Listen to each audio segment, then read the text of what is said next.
Okay, before we get into those tests, just because it might not be common knowledge for everyone, I have to give you a little safety warning and safety tip there, and it's about the socket. So, if you have a impact wrench or impact ratchet or anything impact, do not use a chrome socket on them. So a chrome socket, even though they fit better because they're a little bit thinner wall, um, they're not made to have impact. They're made to have like a nice steady application of force with a bar or ratchet. Uh, and then yeah, because they're thinner and they're harder steel, they cannot take the vibration from the impact. And what's happening, it's we're gonna do like this socket here. Now this is not a chrome socket. That's just to be able to show you what happened with them. Broke that's at work. I work with big equipment, right? So what happened here is yeah, the chrome socket is gonna vibrate too much. It's gonna slice open, and then the chrome end up being flaky and just like a knife.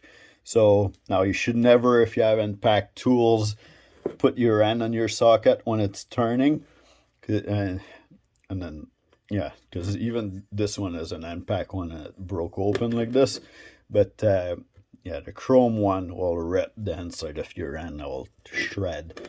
So, but yeah, never trust even the impact one to put your end on there. Always keep your end on the tool, both end on the tool, no ends on the socket. So anyway, but it's rare that this is gonna happen, but it still happens. Now, if you're starting to use chrome socket on them, then it's gonna happen often. So anyway, so what happened here? It's to get the strength, because this is softer steel. To get the strength, they have a thicker wall, right? So this is, oh, I don't know if you can see that there. It's way thicker, so it won't fit in tight spaces. But usually, if you need to use a impact socket anyway, like most of the time, it won't be in a tight space. So yeah, the steel is softer, so they made it stronger by putting the thick wall, and then you'll see too hole socket from mechanic that's been in the trade for a while. Now this is my house socket, so it's not I don't use it as often as at work, but you'll see the mechanic will have like a mushroom around the edge here, and it's actually the socket, the middle, taking the vibration and then pushing the steel out a little bit. But so it can take and because of that, it can take the impact without splitting because it's just mushrooming instead of exploding.